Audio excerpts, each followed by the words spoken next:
Ini adalah hari ke-1052 sejak gadis itu ditangkap. Dia berdiri di depan kamera setiap hari, melakukan ekspresi yang lucu dan manja. Semua itu hanya untuk mendapatkan sedikit makanan dari penculik yang mesum. Dia tidak pernah putus asa untuk bertahan hidup. Pada suatu hari, dia mencoba untuk melakukan sesuatu agar bisa kabur dari tempat itu. Sayangnya, tidak berhasil. Tipuannya terlihat oleh si penculik. Penculik itu tiba-tiba menjadi sangat marah. Dia mengancamnya. Setelah beberapa hari, penculik itu membantu mencuci rambutnya. Tapi hanya karena gadis itu memerah sedikit lebih banyak sampo, dia dipukuli dan dianiaya oleh penculik itu. Kepalanya diceburkan ke dalam air. Penculik itu ingin memuaskan perilaku mesumnya. Mari kita kembali ke awal cerita. Gadis yang ceria ini bernama Natasha. Malam itu, ayahnya yang alkoholik membawa Natasha ke klub malam. Dia juga memamerkan kepada teman-temannya betapa cantiknya putrinya. Natasha yang pintar berbisik ke telinga ayahnya. Kita harus pulang sebelum jam 8. Jika tidak, mama akan marah. Tapi keesokan paginya, sang ibu membangunkan Natasha. Dia bertanya kemana ayahnya pergi semalam. Natasha untuk melindungi perilaku ayahnya, dia melawan ibunya. Karena ibunya marah, dia menamparkan Natasha. Natasha yang kesal, membawa tas dan berjalan kaki sendiri ke sekolah. Tepat ketika dia berjalan di tempat yang harus dia lewati setiap hari, tiba-tiba, dia diseret ke dalam mobil oleh seseorang. Pada saat ini, seorang gadis kecil menyaksikan seluruh adegan itu dengan matanya sendiri. Gadis itu bingung, tidak tahu apa yang terjadi. Kemudian pria itu pulang dan menggunakan sebuah kain menutup wajah Natasha. Dia menguncinya di kabin dan pergi. Natasha bangun perlahan. Dia mendapati dirinya berada di ruangan yang begitu kecil. Dia berusaha mengetuk pintu dan teriak minta tolong. Tapi tidak ada yang menjawabnya. Jadi dia meringkuk di sudut ruangan. Tiba-tiba, terdengar suara pintu terbuka. Natasha melihat pria yang menculiknya. Pria itu masuk dan menyuruhnya berdiri. Kemudian dia membentangkan selimut. Setelah itu, dia pergi tanpa mengatakan apapun. Natasha menangis dengan putus asa. Seorang ibu yang kehilangan putrinya hanya bisa menonton berita setiap hari dan mencuci muka dengan air mata. Dia berharap putrinya masih hidup. Ternyata nama pria mesum ini adalah Wolfgang. Dia adalah seorang insinyur yang hebat. Tapi hanya karena gadis itu pernah tersenyum lembut padanya, dia memulai rencana mesumnya. Dia butuh 3 bulan untuk membangun sebuah ruangan yang khusus untuk Natasha.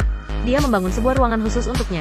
Hari ini adalah hari ke-1285 setelah Natasha ditangkap. Natasha yang merasa pintar, mengambil kulit jeruk dan buat luka palsu. Dia minta Wolfgang untuk membawanya ke rumah sakit. Tapi Wolfgang mengetahui luka itu palsu. Dia seret Natasha ke depan pintu semen dan berkata padanya, "Di sana adalah kesempatanmu untuk hidup.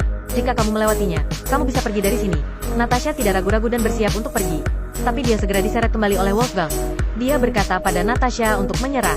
Jadi dia mendorongnya ke kamar, menutup pintu lagi. Hari-hari berlalu. Hari ini adalah hari ke-2043 Natasha di sini. Gadis itu telah tumbuh menjadi seorang wanita. Dia berdiri perlahan dengan tubuhnya yang kurus, berjalan ke depan kamera, wajahnya yang lesu, memohon kepada Wolfgang untuk memberinya makanan. Wanita ini sedang mandi. Pria itu bersikeras ingin melihat. Setelah selesai mandi, rambutnya dicukur oleh pria itu, kemudian menempatkannya di sel bawah tanah. Namun, keesokan harinya, dia disuruh untuk membawa semen. Pria itu memintanya untuk melepas bajunya.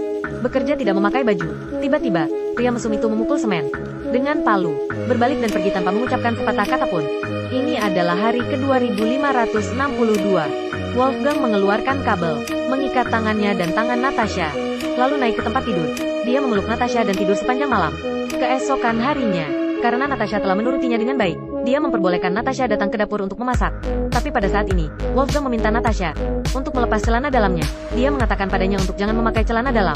Di hadapannya, Natasha yang tidak berdaya, menuruti perkataan Wolfgang, meletakkan celana dalam di atas kursi. Wolfgang melihat celana dalam Natasha yang kotor. Tanpa diduga, dia memukulinya. Natasha pun meminta maaf padanya. Setelah itu, dia tidak membiarkannya makan dan memaksanya untuk muntah. Kemudian Natasha kembali ke sel bawah tanah. Suatu hari, Wolfgang tiba-tiba mengangkat telepon. Beritahu Natasha, dia akan mengajaknya berbelanja besok. Jadi keesokan harinya, Natasha memakai celana baru. Bahagia seperti anak kecil, keduanya dengan cepat turun dari mobil dan pergi ke supermarket. Saat itu adalah kesempatan besar bagi Natasha untuk melarikan diri. Natasha hendak berteriak kepada pekerja supermarket di depannya. Tapi telinga dan pikirannya dipenuhi dengan suara Wolfgang yang mengerikan. Pada saat Natasha ingin berbicara, mulutnya bergetar, tidak bisa mengeluarkan sepatah kata pun. Kemudian Wolfgang datang. Dia membawanya kembali. Natasha masih melihat ke belakang, ke arah pekerja tadi. Natasha sangat menyesal setelah kembali ke rumah. Karena tadi dia tidak bisa berbicara. Dia merasa dirinya tidak berguna. Suasana hatinya menjadi kacau balau. Pada hari ke-2722 penahanan Natasha, Wolfgang menutupi matanya, mengatakan dia akan memberinya kejutan. Dia membawanya ke sebuah pintu. Ketika pintu terbuka, Natasha senang seperti anak kecil, karena dia paling suka warna ungu. Pada saat ini, Wolfgang berdiri di depannya. Dia memamerkan pesonanya dengan kemeja berwarna ungu. Jadi keduanya meneliti, furnitur apa yang harus dibeli. Malam berikutnya, Wolfgang meminta Natasha naik ke atas. Mengatakan dia ingin mengejutkannya. Natasha merasa dimanjakan beberapa hari ini.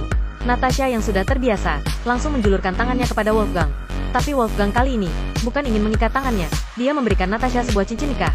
Kemudian mengatakan bahwa malam ini adalah malam pernikahan kita. Natasha langsung mengerti. Dia hanya bisa mematuhinya, karena dia tahu dia tidak bisa melawan.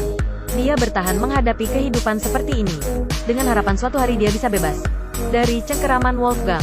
Ini adalah hari ke-2853 sejak Natasha ditangkap. Natasha melihat dirinya di cermin. Dia merasa sangat kotor. Dia menjadi sangat terpukul. Jadi dia duduk di toilet. Banyak bayangan yang muncul dalam pikirannya. Bahkan jika dia pernah bersumpah untuk bertahan hidup. Tapi hidupnya sangat menyedihkan sekarang. Natasha memikirkannya selama sehari dan masih merasakan sangat putus asa. Jadi dia menyalakan kompor dan mengeluarkan kertas toilet. Dia membuat semua ini untuk membakar dirinya sendiri. Setelah dia mempersiapkan semuanya, dia kembali ke tempat tidur. Di sana dia menunggu untuk mati. Lalu dia menjulurkan kepalanya. Dia mengisap asap gas dengan sangat banyak. Tapi dia tidak menduga, asapnya tidak cukup untuk membunuhnya dengan cepat. Itu hanya cukup untuk membuatnya pingsan. Karena dia tidak tahan dengan cara bunuh diri yang seperti itu. Akhirnya dia memilih untuk memadamkan api. Setelah membersihkan ruangan itu, Natasha dengan cepat menyemprotkan parfum beberapa kali. Dia takut Wolfgang mengetahui rencana bunuh dirinya. Namun, ruang yang sempit itu masih ada bau yang tidak bisa dibersihkan. Pada saat ini, Wolfgang tiba-tiba kembali. Dia bertanya, bau apa ini? Natasha tidak berani berbicara. Wolfgang menjadi marah. Dia memegang kepala Natasha dan bertanya seperti orang gila. Lalu menamparnya. Dia lanjut membanting Natasha, terus memukuli Natasha. Dia memukulinya sampai sangat parah. Kemudian, Wolfgang dengan muka yang menakutkan berkata kepada Natasha, hanya aku di dunia ini yang bisa mengakhiri hidupmu. Patuhilah aku. Natasha, yang dipukuli oleh Wolfgang, mengambil sebuah catatan. Dia mulai mencatat bagaimana Wolfgang memperlakukannya selama bertahun-tahun. Dengan kasar, dia berpikir untuk keluar dari tempat ini suatu hari, agar bisa memberitahu kepada orang tentang kejahatan Wolfgang, supaya dia dapat diadili. Ini adalah hari ke-2951. Wolfgang membawa Natasha bermain ski hari ini.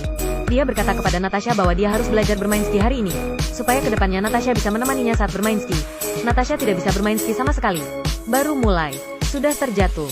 Setelah itu, Wolfgang dengan cepat meluncur di depannya dan memberitahunya, cepat berdiri dan lanjutkan. Kemudian Natasha mencoba lagi. Hasilnya masih sama. Natasha tiba-tiba ingin buang air kecil. Dia meminta izin kepada Wolfgang untuk pergi ke toilet. Wolfgang berdiri di depan pintu toilet. Dia mendorong pintu dan berteriak untuk melihat apakah ada orang di dalam. Tidak ada yang menjawab. Dia menjadi lega dan membiarkan Natasha masuk. Lalu, ketika Natasha sedang di dalam toilet, dia mendengar suara air mengalir. Natasha dengan cepat memakai celananya dan dia melihat seseorang. Kali ini dia tidak ragu lagi, tapi dengan sangat tenang berkata kepada wanita di depannya, bantu aku panggil polisi, aku gadis yang menghilang 10 tahun yang lalu. Tapi, Natasha tidak menyangka, wanita itu adalah orang asing. Dia tidak mengerti apa yang Natasha katakan. Pada saat ini, Wolfgang melihat wanita itu keluar dari kamar mandi. Dia buru-buru menyeret Natasha pergi. Keduanya kembali ke mobil. Wolfgang bertanya apa yang dia katakan kepada wanita itu. Natasha tidak menjawab. Pada saat ini, Wolfgang yang marah memukul wajah Natasha. Akibatnya, Natasha, yang penuh dengan bekas luka, melanjutkan menulis catatannya. Dia mencatat apa yang telah Wolfgang lakukan padanya. Namun, secara tidak sadar, Natasha telah mencatat sampai satu kotak penuh. Hari ini adalah ulang tahun Natasha yang ke-18. Itu adalah hari ke-3096 sejak dia ditangkap. Wolfgang menyiapkan kue ulang tahun untuknya. Dia juga mengatakan padanya bahwa dia jatuh cinta padanya. Wolfgang ingin menjual mobil yang dulu dia gunakan untuk menculik Natasha, untuk membelikan Natasha sebuah kalung emas. Lalu dia meminta Natasha untuk berdansa dengannya. Natasha hanya bisa mematuhi perintahnya. Setelah keduanya selesai makan, Wolfgang meminta Natasha untuk membersihkan mobil, karena seseorang akan datang untuk melihat mobilnya. Ketika Natasha sedang membersihkan mobil, tiba-tiba dia melihat celah di pintu. Ada secercah sinar matahari. Natasha melihat ada kesempatan untuk kabur. Dia langsung lari keluar tanpa ragu-ragu. Dia lari secepat yang dia bisa. Dia lari sampai di sebuah rumah milik seorang petani. Dia mengatakan bahwa dia adalah gadis yang hilang itu. Dia meminta bantuan petani itu untuk menelepon polisi. Pada saat ini, Wolfgang datang untuk melihat. Dia tidak menemukan Natasha. Akhirnya dia juga pasrah. Setelah itu, Wolfgang datang ke sebuah rel kereta api. Dia berbaring di sana tanpa ragu, mengakhiri hidupnya yang mesum. Natasha pun sampai di kantor polisi. Dia bertemu dengan orang tuanya. Ibu dan anak itu tidak mengatakan apa-apa. Ada air mata rindu di mata mereka. Keduanya berpelukan erat. Film berakhir di sini. Inilah cerita yang menggemparkan dunia pada tahun 1998. Adaptasi dari kasus nyata. Dari sudut pandangku, aku menyarankan semua orang, pastikan untuk mengawasi anak-anakmu. Tunjukkan lebih banyak kasih sayang kepada anak-anak.